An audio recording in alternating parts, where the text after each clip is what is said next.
Probably channels that know what they're going to talk about, have premeditated their thoughts, taking the anxiety out of a recording. I am not one of those creators, but I do have a few subjects picked out for us today.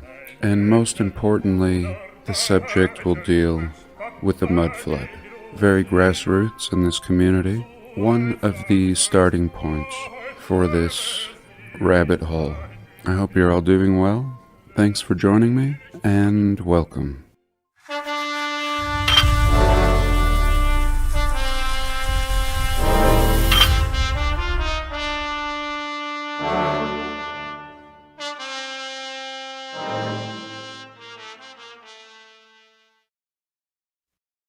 So here, since I'm here, let's discuss this photo. Recently, in a video, I had read an essay by Gary Shunung, the creator of the Old Earth Ruins series that we examined, and he had mentioned that these ruins found on Easter Island may have actually have been columns, supporting a larger structure, and what we see carved on the top may have just been done by a primitive people inheriting this region after a reset. And here I found such a picture, and what really caught my eye was this structure. While everybody is staring at the statue itself, more interesting is this perfect structure underneath, very square, that seems to have been unearthed. And just as Gary had suggested, I do believe this may be a supporting column for what may have been a massive structure. Perhaps this seeming mountain behind here was also part of it, with its supposed caves, really having the same color, seeming to be made up of the same stone. And when you consider everything's buried, and the primitives would have had no such doing in what we see underground here, I think Gary makes an excellent point. These statues or carvings look like shit for the old world and what we typically look at. I've never been impressed with the statues at Easter Island, but let me know what you think. Again, these were the thoughts of Gary Shunung. And of course, we've been examining the mud flood for years now. When we first started down this rabbit hole, there was very little available. And if you would punch in mud flood in a search engine, you wouldn't find what you were looking for, at least in our community. And today I've just punched in mud flood in the search engine, and very exciting to see how much pops up that's completely relevant to our research. And what does one think when looking at these images, who hasn't been discussing it for years as we have? Perhaps nothing. Perhaps the mind doesn't allow one to venture too far. Here, for example, we can see one of my pictures that I took of the Salt Lake City Temple while being renovated. And it's nice to have the heavy equipment next to the building just to give you an idea of how massive this is. We're looking at 2 stories below ground level, and construction, we are told, beginning with horse and wagon in the 1850s. Here I believe this is in New York City or possibly New Jersey. And what in the hell happened here? Of course we've looked at this picture many times before, but have we really sat and discussed it? Really? In my opinion, no more pictures are necessary until this can be explained. Of course there were buildings on the other side here, and they've just demolished it, probably getting ready to put a parking lot in underground. And here is what excavation has revealed. And here people don't even realize they're driving on old buildings. How old is this? And clearly older than the new America. The new America has no idea what lies under its feet, always discovering new tunnels and passageways. It's a constant. Every city throughout the realm having an entire city underneath it.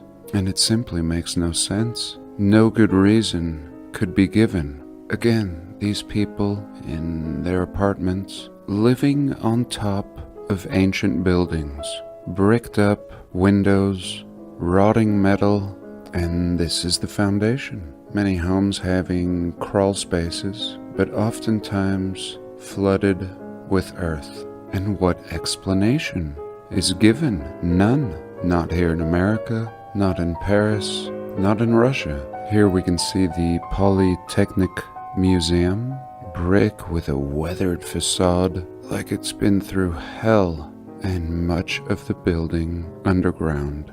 And I believe the Russians brought us the mud flood idea. And I believe it was this building that suddenly woke the people up in the alternative Russian history community. And once we saw it, we began to see it everywhere. I was looking for any construction information about this Polytechnic Museum, and there's very little.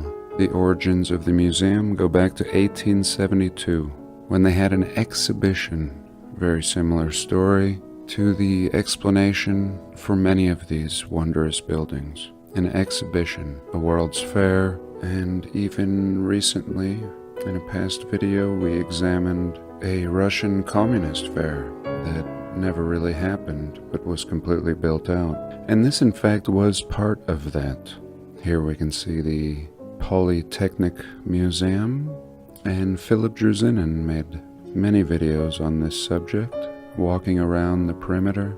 And so, if they did build this in the 1870s, even though they don't even really tell us it was built, why did they bury the building several floors under, complete with windows?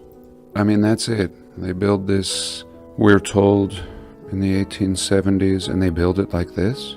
No. Nobody builds a building like this and then buries it. Little arches with bricked up entryways. And again, this is exactly what we see in Salt Lake City. Almost the same scene, the heavy equipment and many floors buried, as we can see here. Why? Now it's not even a case of could they have built this? It's a case of why they have built like this. Why would you build entryways and windows only to block them off? And in some cases, we're not even told there is a building. And these, I think, lend to some of the best cases that we have had a civilization wipe out and been told nothing about it. There's no history for this building. There's no name or address, but here it is. Here you can see the scratch marks from an excavator, just trying to remove the dirt, just trying to make a hole, and then hitting brick at least 15 to 20 feet underground.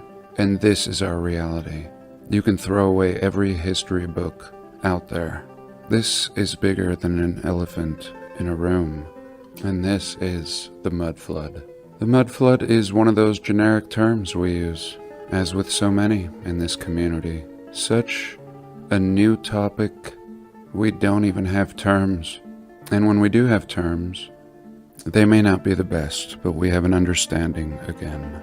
Ultimately, what we're dealing with is the burial of a rather sophisticated civilization. I would say just as sophisticated, if not more, than our present society.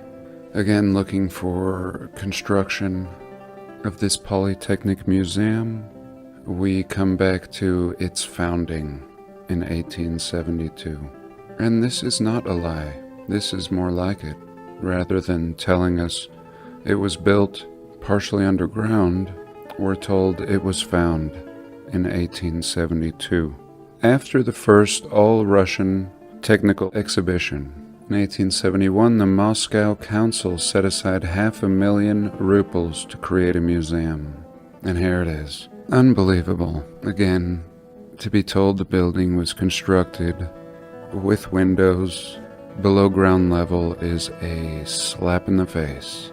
And surely those in positions of power know this and are utilizing the bottom portion of this realm. Again, such an advanced infrastructure left behind, and most of it below our feet. And I'm sure this is all that the power structures are really working on, just excavating and benefiting, as they always have, from the old world, and keeping us in the dark and making us think that we are the peak of progress and at the height of human achievement. And nothing could be further from the truth. And this is much more than just a mud flood. This is bigger than just a flood, especially when it's realm-wide. It's one thing to see one floor buried, but several floors like this, 30, 50 feet down, this is a much bigger event. And I once had a dream, a very scary dream, where I found myself on the coast of California with my little Ford Ranger and my old wolf dog, Sol, and suddenly fountains began erupting from out of the ground, shooting up thousands of feet into the air, all around me. And in this dream, I knew it was it, and I didn't try to run, and it was such a certain, unescapable outcome that I didn't bother panicking or running. And I can feel it now as if I was there, just as real as anything I've experienced. The waters from below pushing up and flooding the realm. Just a theory, and just a dream, but I thought I would share. And now I just thought we would go through some pictures. This looking like any place, anywhere. And even the blocking job, blocking up the window, is done so well.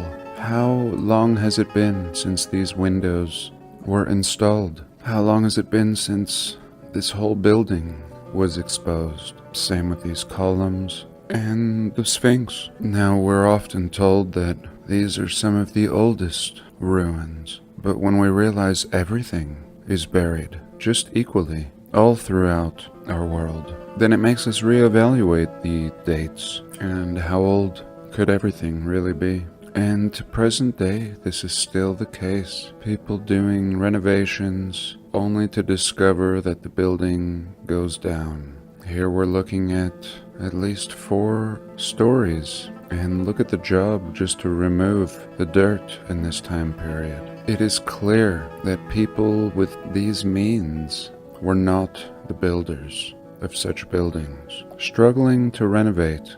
Here again, unearthing a city.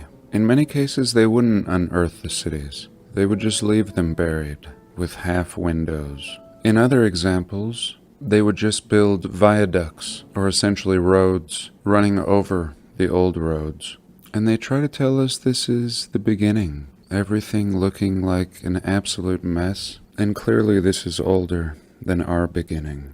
When our people unknowingly set out to construct an underground parking lot and discover ruins like this, in my opinion, this is when history and everything we have been told falls apart. Here again, same types of examples. The very building I'm sitting in had the top of a brick wall just like this, running through the center of the floor, and we ended up putting a floor on top of that. This is a great example because they're doing exactly what we're talking about in a very early time period, and yet there's just these Greco-Roman column ruins just buried down here, along with other things. And like I started off with, it's very exciting that the internet is actually flooded with our research.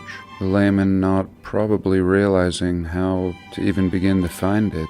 But as time moves on and more is revealed, I think we'll begin to get a better grasp and understanding of everything that we're seeing. I guess what I mean is we've laid a foundation, and now people can make some kind of sense out of what they're seeing. And real quick, I just want to look at this stolenhistory.net post. The Hollywood Babylon, originally a book published in 1965, lending to this idea that the old world could be in the Americas already, long before the story of some man named Christopher Columbus. And I've come across this in my research a lot. Been blown away by certain sites that I find only to look into it a little more and be told this is the site of a Hollywood set that's been left abandoned. And I've been very puzzled and perplexed, oftentimes dropping the research when I should have continued.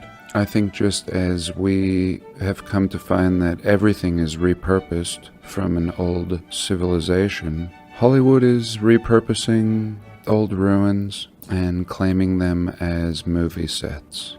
And here we have a few examples I wanted to look at. One of the first epic Hollywood films, D.W. Griffith's Intolerance, was built around an enormous and realistic-looking Ishtar Gate. Another epic film by Cecil DeMille, The Ten Commandments, used the massive Egyptian ruins lying in the California dunes for its outdoor shots. After the filming wrapped, the crew apparently just dumped everything in the sand and went home. An organization called the Dune Center has been excavating the ruins for decades. Here's what the San Luis Obispo Tribune had to say. For more than 90 years, the set for DeMille's silent film, The Ten Commandments, have been buried in the shifting sands of the Guadalupe Dunes. Archaeologists have been slowly unearthing this set for years, and now the Dune Center is ready to present their latest findings. The non-profit organization will unveil a giant terracotta-colored Sphinx head and other treasures at the Sphinx and Drinks Auction and Artifact debut on July 21st. Does this make any sense? Archaeologists have spent years unearthing this old movie set, and just mind-blowing. And mind you, this is the first movie set, just a really early time period. It was a silent film, The Ten Commandments. And look at this. Really? Unbelievable. Just the scale for a silent movie that few have ever seen. And I don't know, 90 years. 90 years. Just built all this and dumped it in the sand. I mean, this isn't the kind of thing you just dump in the sand. None of this. This isn't the kind of thing that just gets lost. You just walk away from for 90 years and you lose it, and you need archaeologists to search for it? Let me know your thoughts. A similar Ishtar Gate stands at the intersection of Hollywood and Highland. And I've touched on this one before. There's lots of these Ishtar Gates. The original, they tell us, is in Iraq, but the one I made a video on was this Palace of Sargon here in Los Angeles, in the City of Commerce, at 100 Citadel Drive. Now it's a mall, and the narrative tells us it was a tire factory, a rubber and automotive tire factory. And I joked about it in that video with these Anunnaki characters. Even back then, really nothing has changed. And so why not? This is clearly not a tire factory. And if it looked like a tire factory, I wouldn't question whether it was an inherited building. But when you start building palaces and call them tire factories, or castles and call them prisons or penitentiaries, when they look like castles, it's very insulting and very suspicious. They want to have their cake and eat it. They want to inherit the building and keep it looking like a castle, but call it a rubber factory, a tire manufacturing plant. And I think Hollywood is just a good excuse to explain away a lot of these anomalies. Just as with the mud flood, I don't think you lose 30 feet of infrastructure and civilization. It doesn't just slip away and get buried slowly by dust, only for people to rediscover it hundreds of years later. No. Here's an article on the Smithsonian unearthing a prehistoric city in the Americas in the Arizona desert. And I would love to look into this city buried in the Guadalupe Nipomo Dunes in California. Sounds like there might be something very fascinating out there, and they already have a backstory ready to go, explaining it all away. Well, I think that's it for this week. It's been the worst one in a long time. I hope you're all doing well. Thanks for being here today, and I'll see you next week.